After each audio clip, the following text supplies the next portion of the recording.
जाएगी? देखिए, आम आदमी पार्टी का स्पष्ट तौर पे मानना है ये सरकार तीनों काला कानून वापस लेने का प्रस्ताव लेके सदन में आए, उसके ऊपर चर्चा हो और ये तीनों काला कानून वापस हो। आज पंजाब के 44 किसानों का पता नहीं चल रहा कहां चले गए वो। उनके माँ बाप परेशान हैं। 80 साल के बुजुर्ग एक्स आर्मी मैन को गिरफ्तार कर लिया गया है। 70 साल 75 साल के लोगों को गिरफ्तार कर लिया गया है। जहां पर किसान बैठे हैं वहां दुश्मन देश के बॉर्डर की तरह किलेबंदी की गई है। आप अपने देश के अन्नदाताओं को आतंकवादी समझ रहे हैं, उनको दुश्मन देश का नागरिक समझ रहे हैं। और ऐसे हालात तब होते हैं जब शासक अपनी जनता से डरता है या जनता को शत्रु समझता है। यह हालत पैदा हो गई है।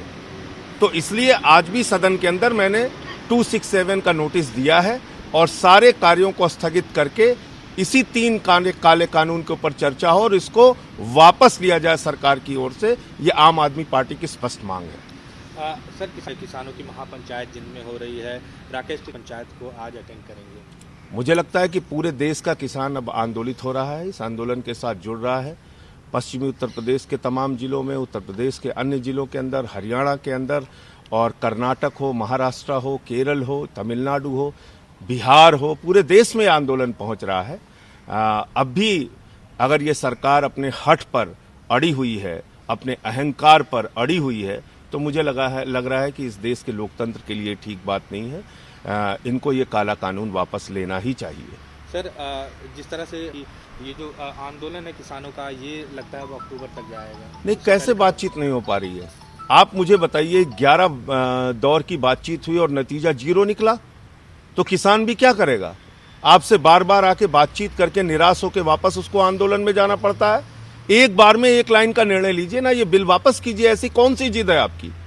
आप अपने 4 पूंजीपति मित्रों के लिए पूरे देश के अन्नदाताओं को कुचलना चाहते हैं, पूरे देश की संपत्ति नीलाम करना चाहते हैं, और उन्हीं 4 पूंजीपति मित्रों के लिए ये तीनों काले कानून आपने पास किए हैं। उनके दबाव में, अपने मालिकों के दबाव में आप ये काले कानून वापस नहीं ले रहे हैं। तो किसान के पास आंदोलन के अलावा रास्ता क्या है? ये सबसे बड़ा सवाल है। सर, केंद्र ने जो 26 घटना हुई, जिस तरह तोड़फोड़ की गई, इन सारी चीज़ों को लेकर कहा है कि दिल्ली पुलिस के पास कोई चॉइस नहीं था किसानों के खिलाफ एक्शन लेने की वजह। देखिए, ऐसा है, मैं फिर दोहरा रहा हूँ, लाल किले पे हमला भारतीय जनता पार्टी के नेताओं की गहरी साजिश थी। भाजपा का नेता दीप सिद्धू उसमें साफ तौर पे शामिल था। उसी ने लाल किले के हमले को लीड किया। आज तक उसको गिरफ्तार नहीं किया गया है। इससे यह स्पष्ट है कि भारतीय जनता पार्टी ने देशद्रोह किया है, तिरंगे का अपमान किया है, लाल किले का अपमान किया है। उनको देश की जनता से माफी मांगनी चाहिए और बीजेपी के ऊपर देशद्रोह का मुकदमा चलना चाहिए। ये बीजेपी का देशद्रोही कृत्य है जो देश की जनता के सामने आ चुका है। सर, जिस तरह बैरिकेडिंग की गई, खासकर सिंगू, गाजीपुर और टिकरी की बात करें, तो इस पर दिल्ली पुलिस के कमिश्नर सामने आए। उन्होंने कहा कि लोग उन पर सवाल क्यों नहीं करते, जिस तरह 26 तारीख को जब पुलिस वालों को। देखो, ऐसा है कि कमिश्नर क्या कह रहे हैं और क्या कह रहा है वो मुझे नहीं मालूम। इस देश में चुनी हुई एक सरकार है, वो सरकार जब तक नहीं चाहती ये किलेबंदी नहीं हो सकती। ये भारतीय जनता पार्टी और मोदी सरकार, योगी सरकार के कहने पर और खट्टर सरकार के कहने पे ये किलेबंदी की गई है। आप अपने ही देश के अन्नदाता को आतंकवादी समझ रहे हैं, गद्दार कह रहे हैं, उनको गोलियों से शूट कर दिया जाए ऐसा बीजेपी का विधायक कहता है, और वहां पर ऐसी आप किलेबंदी कर रहे हैं जैसे दुश्मन देश की सीमा पर करते हैं। आप पूरे देश की अस्मिता को, फिर मैं दोहरा रहा हूं, 4 पूंजीपतियों के हवाले कर चुके हैं। ये इस सरकार की असलियत है। सर, एमपी एमएलए कोर्ट एमबीडब्ल्यू का जो आया है उस पर क्या कहना है? देखिए, कल मैं कुछ मीडिया की खबरें देख रहा था, मुझे हंसी आ रही थी। कम से कम पत्रकारिता की थोड़ी तो समझ होनी चाहिए आप में। सुप्रीम कोर्ट में मेरे मामले की सुनवाई चल रही है, उसमें माननीय सर्वोच्च न्यायालय ने हाई कोर्ट का ऑर्डर, क्योंकि उनके पास ऑन रिकॉर्ड नहीं था, इसलिए उन्होंने एक तारीख लगा दी कि 12 तारीख को हम सुनवाई करेंगे। संजय सिंह को राहत नहीं, संजय सिंह को झटका, संजय सिंह को सुप्रीम कोर्ट से भगाया गया। ये क्या है? ये पत्रकारिता है? पहले पढ़ तो लो ऑर्डर। एक तारीख मिलने को राहत नहीं, और झटका और पटका क्या भी बताया जा रहे हो।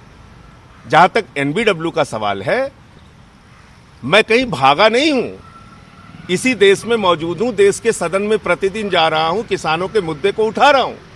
उसमें तारीख पड़ी है 17। सुप्रीम कोर्ट में सुनवाई है 12 और तारीख जो पड़ी है और जो एनबीडब्ल्यू हुआ है उसकी वजह जान लीजिए। प्रोसिक्यूशन सैंक्शन मेरे मामले में चेयरमैन राज्यसभा से लेना था, जो आदित्यनाथ जी की सरकार ने मुझे गिरफ्तार करने की हड़बड़ी में, मुझे जेल भिजवाने की हड़बड़ी में नहीं लिया। अब प्रोसिक्यूशन सैंक्शन अगर नहीं लिया है चेयरमैन साहब से, तो ये एक हमारी मेरा विधिक अधिकार है, लीगल राइट है कि मैं हाई कोर्ट जाऊंगा, सुप्रीम कोर्ट जाऊंगा। क्या इस देश के उच्च न्यायालय और सुप्रीम कोर्ट को भी भाजपा बंद कर देना चाहती है? वहां किसी नागरिक को जाने का अधिकार नहीं है, वहां जाके अपनी बात कहने का अधिकार नहीं है, अपने विधिक अधिकारों का इस्तेमाल करने का अधिकार नहीं है। एनबीडब्ल्यू में 17 तारीख लगी है लोअर कोर्ट में, 17 तारीख को जाऊंगा। ये लोग क्या चाहते हैं?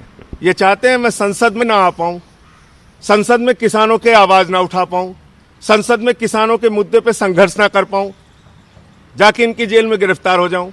इतना शौक है, मैं तो बार बार कह रहा हूं, यही मौजूद हूं, गिरफ्तार करके जेल में डाल दो।